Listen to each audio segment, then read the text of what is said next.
ស្តីបងប្អូនថ្ងៃមុនយើងបានសិក្សាមេរៀនស៊ីនេតិគីមីត្រង់ចំណុចការកំណត់ល្បឿនមធ្យមកំណរអង្គធាតុកកើតនៅពេលនេះខ្ញុំនឹងលើកយកចំណុចមួយទៀតនិយាយអំពីការកំណត់ល្បឿនមធ្យមបំបត្តិអង្គធាតុប្រតិករដោយលើកមុនដែរខ្ញុំលើកយកឧទាហរណ៍អង្គធាតុ A ប្រតិកម្មជាមួយអង្គធាតុ B ក៏កើតបានអង្គធាតុ C ហើយនិង D តែបងប្អូនដឹងរួចហើយថាអង្គ A បូក B នេះគឺជាអង្គធាតុប្រតិករ C បូក D នេះគឺជាអង្គធាតុកកើតតាមរយៈនិយមន័យល្បឿនមធ្យមគឺស្មើនឹងបំរែបំរួលបរិមាណអង្គធាតុគីមីមួយធៀបទៅនឹងបំរែបំរួលរយៈពេលដូច្នេះដោយសារយើងចង់កំណត់ល្បឿនមធ្យមបំបត្តិអង្គធាតុប្រតិករមានន័យថាអាចជាអង្គធាតុ A ឬក៏ជាអង្គធាតុ B ដូច្នេះខ្ញុំកំណត់យកអង្គធាតុ A ជាអង្គធាតុដែលយើងត្រូវកំណត់ល្បឿនមធ្យមរបស់វាដោយសារវាជាអង្គធាតុប្រតិករមានន័យថាវាមានបរិមាណរួចស្រេចជាហើយមុននឹងចាប់ផ្ដើមធ្វើប្រតិកម្មឧទាហរណ៍ថាវាមានបរិមាណនៅត្រង់ចំណុចនេះ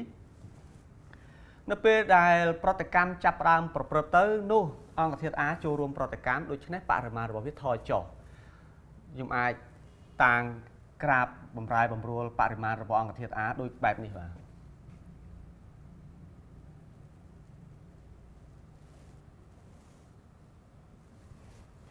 អញ្ចឹងខ្សែកោងនេះបង្ហាញអំពីការប្រែប្រួលបរិមាណរបស់អង្គធាតុប្រតិករ A ទៅក្នុងចន្លោះពេលមួយដែលខ្ញុំតាំងT1 គឺជាខណៈពេលដែលយើងកំណត់ចន្លោះពេលពីT1 ទៅ T2 តែយើងដឹងរួចមកហើយថា T1 ទៅ T2 នេះគឺជា delta T មានន័យថាបំរែបំរួលរយៈពេលនៅខណៈពេលT1 នេះវាត្រូវនឹងកំហាប់របស់អង្គធាតុ A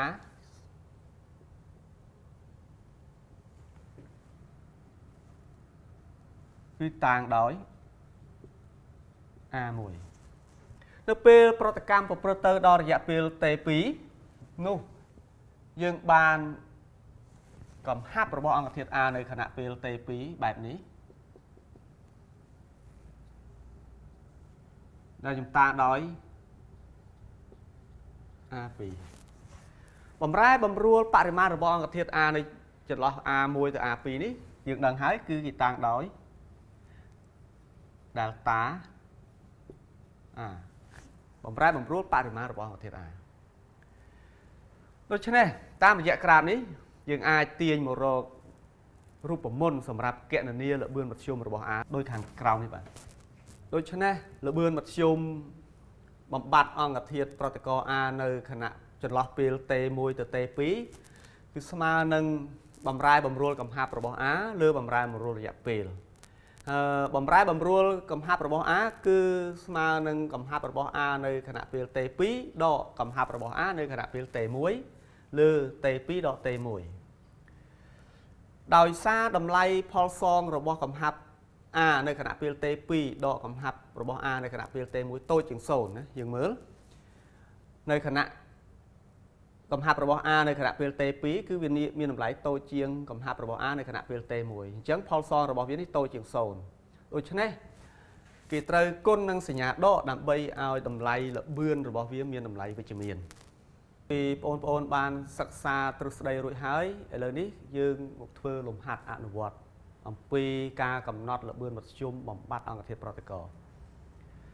ឥឡូវយើងមើលលំហាត់គេឲ្យសូលស្យងទង់ដែងស៊ុលផាតកំហាប់ 0.15m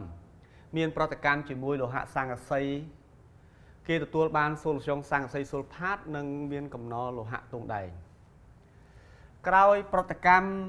បានរយៈពេល15នាទីគេឃើញកំហាប់សូលស្យងទង់ដែងស៊ុលផាតនៅសល់ 0.06m សំណួរកចូលសរសេរសមីការតាំងប្រតិកម្មខគណនាល្បឿនមធ្យមបំបត្តិទង់ដែងស៊ុលផាតគិតជា m ក្នុង1នាទី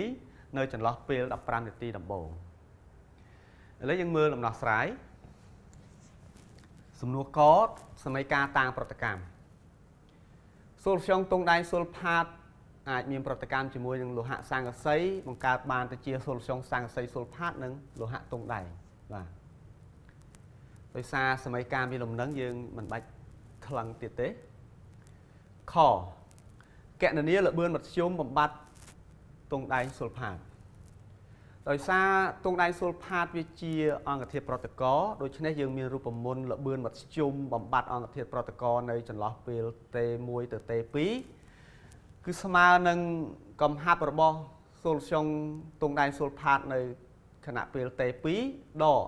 កំហាប់របស់សូលស្យុងទង់ដែងស៊ុលផាតនៅកំហាប់របស់ទង់ដែងស៊ុលផាតនៅខណៈពេល T1 លើ T2 ដក T1 យើងដាក់សញ្ញាដកនេះយើងដឹងហើយគឺដើម្បីឲ្យល្បឿនមានតម្លៃវិជ្ជមានតាមសមត្ថកម្មនៅខណៈពេល T1 ស្មើ0បានន័យថាយើងគិតចាប់ផ្ដើមពី T ស្មើ0ប្រតិកម្មចាប់ផ្ដើមនោះយើងដឹងថាកំហាប់របស់សូលស្យុងទង់ដែងស៊ុលផាតនៅខណៈពេល T1 គឺ 0.15m នៅខណៈពេល T ស្មើ15នាទីនោះកំហាប់របស់សូលស្យុងទង់ដែងស៊ុលផាតនៅសល់ 0.06m ដូច្នេះចំនួនតម្លៃលេខចូលទៅក្នុងរូបមន្តយើងបានល្បឿនមធ្យមបំបត្តិសូលស្យុងទង់ដែងស៊ុលផាតហ្នឹងគឺស្មើនឹងដក 0.06m ដក 0.15m លើ15ដក0នាទីយើងកណនាទៅឃើញ 0.006m ក្នុង1នាទីដែលយើងអាច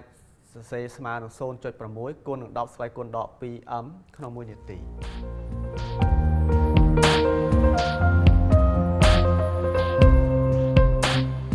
ឥឡូវនេះបន្ទាប់ពីយើងបានសិក្សាទាំងទ្រឹស្ដីទាំងលំហាត់អនុវត្តរួចហើយអំពីការកំណត់ល្បឿនមធ្យមបំបត្តិអង្គធាតុប្រតិករ